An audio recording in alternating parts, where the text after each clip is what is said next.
नमस्कार दोस्तों, टेली में परचेस रिटर्न की एंट्री कैसे करते हैं वो ही आज की वीडियो में हम सीखेंगे। परचेस रिटर्न का मतलब यह होता है कि आपने अपने सप्लायर से जो गुड्स परचेस किया था उस गुड्स को आपने रिटर्न कर दिया, या तो आपने पूरा के पूरा गुड्स रिटर्न कर दिया या उसका कुछ भाग रिटर्न कर दिया है। परचेस रिटर्न की एंट्री करने के लिए हमको डेबिट नोट इश्यू करना होता है। जब हम परचेस रिटर्न करेंगे तो उसके साथ हम क्या देते हैं, सप्लायर को डेबिट नोट देते हैं। और सप्लायर आपको क्या देगा, सप्लायर आपको देगा क्रेडिट नोट। ठीक है, तो हमको यहाँ पर क्या बनाना होता है, डेबिट नोट बनाना होता है। तो परचेस रिटर्न के लिए डेबिट नोट वाउचर का यूज किया जाता है। अब हम देखते हैं कि यहाँ पर हमको किस पार्टी का जो है माल रिटर्न करना है। तो यहाँ पर मैंने माना है कि जो अशोक इंटरप्राइजेस से हमने परचेस की थी, उस परचेस को हमने 500 आइटम्स लिए खरीदे थे, उसमें से 250 आइटम्स हमने रिटर्न कर दिए। अच्छा, ये जो परचेस की रेट है, जीएसटी रेट है, वो सब कुछ आपका सेम रहेगा। हमको जब डेबिट नोट हम बनाएंगे तो हमको सप्लायर इनवाइस नंबर और डेट भी देना होती है। हालांकि जब सप्लायर आपको क्रेडिट नोट देगा तो उसमें ओरिजिनल इनवाइस की डेट और आपको नंबर उसमें मिल जाएगा। ठीक है, चलिए अब हम इससे एस्केप से बाहर आ जाते हैं। अब हम आते हैं गेटवे ऑफ टेली में। गेटवे ऑफ टेली में आकर हमको क्या करना है, वाउचर्स पे आना है। वाउचर्स में हमको डेबिट नोट ओपन करने के लिए आपको शॉर्टकट है उसका Alt F5। Alt F5 use कर सकते हैं, या फिर अगर आप Alt F5 यूज ना करना चाहिए, अदर वाउचर का ऑप्शन दिखेगा, इस पर क्लिक कर दें।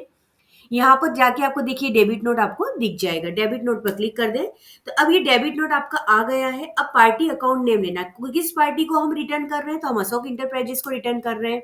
यहाँ पर आप डिस्पैच डिटेल दे दें। उसके बाद ओरिजिनल इनवाइस नंबर, जैसा मैंने बताया था, क्या था 22, और डेट क्या थी, वो डेट आपको लेना होती है। ओरिजिनल इनवाइस नंबर और डेट हमने यहाँ पे ले ली। उसके बाद पार्टी डिटेल्स, कंट्रोल A किया, लेजर अकाउंट। अब देखिए, जब हमने माल गुड्स परचेज किया था तो हमने परचेज 18% वाला लेजर यूज किया था।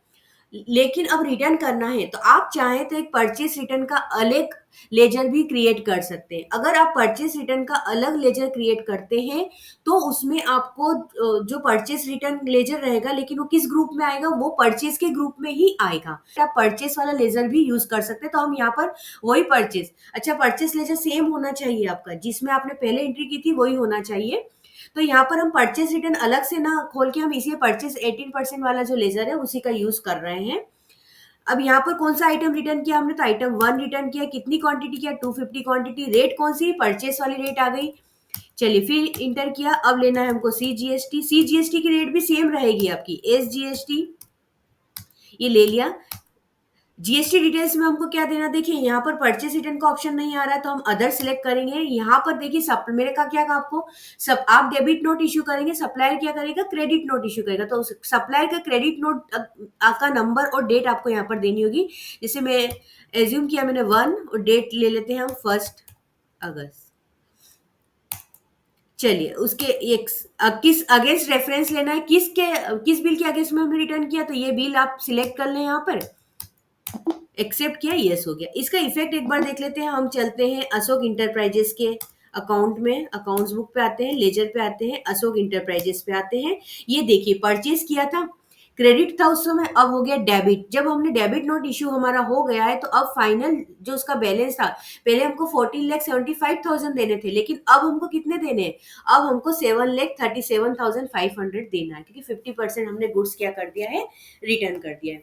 तो दोस्तों इस तरह से आप परचेस रिटर्न की एंट्री टैली में कर सकते हैं। वीडियो पसंद आया हो तो इसको लाइक और शेयर करना ना भूलें। Thank you.